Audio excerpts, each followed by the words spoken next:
પૂર્ણા રાજગઢી વિસ્તારમાં બાળક ગટરમાં પડ્યું હોવાની ઘટના સામે આવી છે, જે સમગ્ર ઘટનાનો વિડીયો હાલમાં સોશિયલ મીડિયામાં વાયરલ થયો છે। રાધનપુરમાં ખુલ્લી ગટરો જોખમરૂપ બની રહી છે અને તે છતાં તંત્રનું મૌન શંકા ઉપજાવે તેવું છે। રાધનપુર વિસ્તારમાં પાલિકામાં આવતી ખુલ્લી ગટરોના ઢાંકણ નાખવા માટે અનેક રજૂઆતો બાદ પણ તંત્રની મનમાની જ જોવા મળી રહી છે। ઠેર ઠેર ખુલ્લી ગટરો જોખમી બની છે, ત્યારે જો આગામી સમયમાં સમસ્યાનું નિરાકરણ ન આવે તો આંદોલનની ચીમકી પણ ઉચ્ચારવામાં આવી।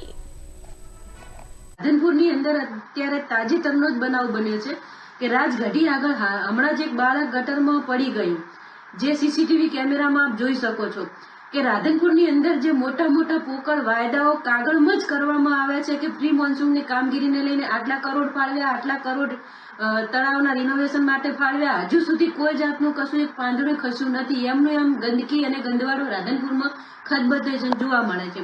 રાધનપુરની નગરપાલિકા માત્ર ને માત્ર પોતાનો જ સ્વાર્થ શોધી રહ્યો એવું લાગી રહ્યું છે।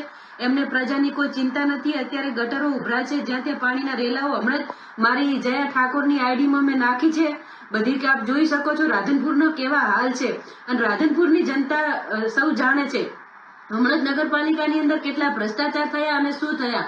અમે એક વિપક્ષ તરીકે નાનો અવાજ ઉઠાવીએ છીએ, પણ છતાં તંત્ર હજુ ઊંઘમાં છે, એટલે અમે એવી રીતના ઊંઘમાં રહેશો તો અમે જગાડીશું તમને।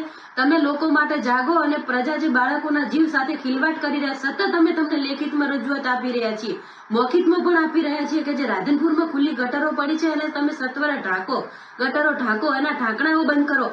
છતાં આપ કઈ મગજમાં લેતા નથી અને આપ ઊંઘમાં છો અને આંખ આડે કાન કરી રહ્યા છો, તો કરવા શું માંગો છો? શું પ્રજાનો જીવ જોખમમાં મૂકવા માંગો છો?